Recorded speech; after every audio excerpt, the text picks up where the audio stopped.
हमारे चैनल में आपका स्वागत है। यहाँ पर डेली सरकारी नौकरी के अपडेट दिए जाते हैं, वो भी सारे डिटेल और फैक्ट चेक करने के बाद। तो चलिए शुरू करते हैं। आज की जो सरकारी नौकरी है वो म्यूनसिपल कॉरपोरेशन द्वारा निकाली गई है, नगर पालिका द्वारा। इसके जो इम्पोर्टेंट डेट्स है उसके बारे में बात कर ली जाए तो जो एप्लीकेशन की जो तिथि है, आवेदन तिथि, वो ऑलरेडी स्टार्ट हो चुकी है। और जो एप्लीकेशन की जो लास्ट डेट है वो 18 फरवरी 2026 तक रहेगी। आपके पास काफ़ी समय है, तो कृपया इसको ध्यानपूर्वक भरिएगा। 1.5-2 हफ्ते हैं, बिना किसी मिस्टेक के बार बार देखकर अच्छे से भरिएगा। और चलिए इसके एग्ज़ाम डेट के बारे में बात की जाए तो एग्ज़ाम डेट जो है उसके बारे में बताया नहीं गया है। वो आपको आगे जैसे ही समय बीतता है, लास्ट डेट ख़त्म होता है, उसके 1-1.5 हफ्ते बाद आपको बता दिया जाएगा। वैसे मेरे चैनल पर भी आपको अपडेट मिलते रहेंगे, तो जिन जिन लोगों ने मेरे चैनल सब्सक्राइब किया है उनको नोटिफिकेशन मिलते रहेगा। तो आप भी मेरे चैनल को सब्सक्राइब कृपया कर दीजिएगा, जिससे आपसे एक भी नोटिफिकेशन मिस ना हो। चलिए इसके एलिजिबिलिटी डिटेल्स के बारे में बात की जाए तो एलिजिबिलिटी डिटेल्स में हमें 3 क्राइटेरिया दिया गया है। सबसे पहला, कोई भी 10th पास कैंडिडेट चीफ लेबर ऑफिसर के लिए अप्लाई कर सकता है। कोई भी 10th पास, यहाँ पे कोई 12th पास या ग्रेजुएशन नहीं मांगा गया है, सिर्फ और सिर्फ 10th पास। ये इसको बहुत खास बना देता है।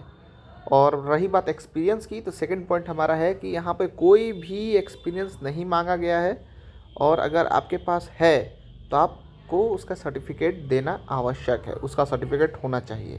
अब देखते हैं इसके पे स्केल के बारे में। तो पे स्केल जो है वो आपका एज पर लेवल 1 रहेगा। एज पर लेवल 1 मतलब लगभग 32,000 रुपये। इसमें आपके 19,000 रुपये बेसिक्स पे होते हैं, उसके बाद उसके ऊपर अलाउंस जोड़कर ये टोटल 32,000 के लगभग पहुंच जाता है। इससे ज़्यादा भी हो सकता है और 2-2.5 हज़ार कम भी हो सकता है। अगर आपको और जानकारी चाहिए तो इसका ऑफिशियल नोटिफिकेशन पर जाकर आप इसके PDF को पढ़ सकते हैं। वैसे मैं भी इसका PDF अपने डिस्क्रिप्शन में डाल दूंगा, तो आप वहां से डायरेक्टली जाकर चेक कर सकते हैं।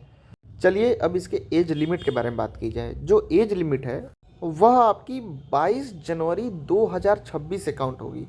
मतलब अगर आपकी एज 22 जनवरी तक मिनिमम अगर 18 ईयर्स है और मैक्सिमम 38 ईयर्स मतलब 38 साल, तब आप इस एप्लीकेशन को फॉर्म भरने के लिए एलिजिबल हैं।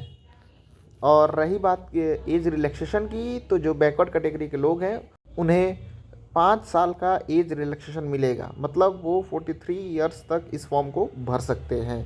तो काफ़ी अच्छा एज रिलैक्सेशन मिल रहा है 5 साल का। तो जो लोग एज के कारण एग्ज़ाम या सरकारी नौकरी के लिए अप्लाई नहीं कर पाते थे, तो वो इस फॉर्म को भर सकते हैं। चलिए अब बात किया जाए इसके सिलेक्शन प्रोसेस की, जो कि सबसे महत्वपूर्ण टॉपिक है।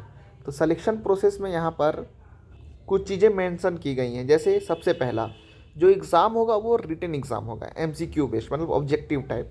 आपको क्वेश्चंस टिक करने हैं। उसके बाद जो शॉर्ट लिस्टेड कैंडिडेट्स हैं उनको फिजिकल टेस्ट के लिए आगे भेजा जाएगा। जो बच्चे उसको भी क्वालिफाई कर लेते हैं, उसके बाद मेरिट लिस्ट बनेगी, और मेरिट लिस्ट में जिनका जिनका नाम होगा उनका क्वालिफिकेशन हो जाएगा। अब चलिए बात कर लेते हैं इसके सब्जेक्ट्स के बारे में। सब्जेक्ट्स आपके यहाँ पर इंग्लिश, GK, रीजनिंग और लोकल लैंग्वेजेस के बारे में पूछे जाएंगे। अगर आपको बुक चाहिए तो बुक का मैं लिंक आपको डिस्क्रिप्शन में दे दूंगा।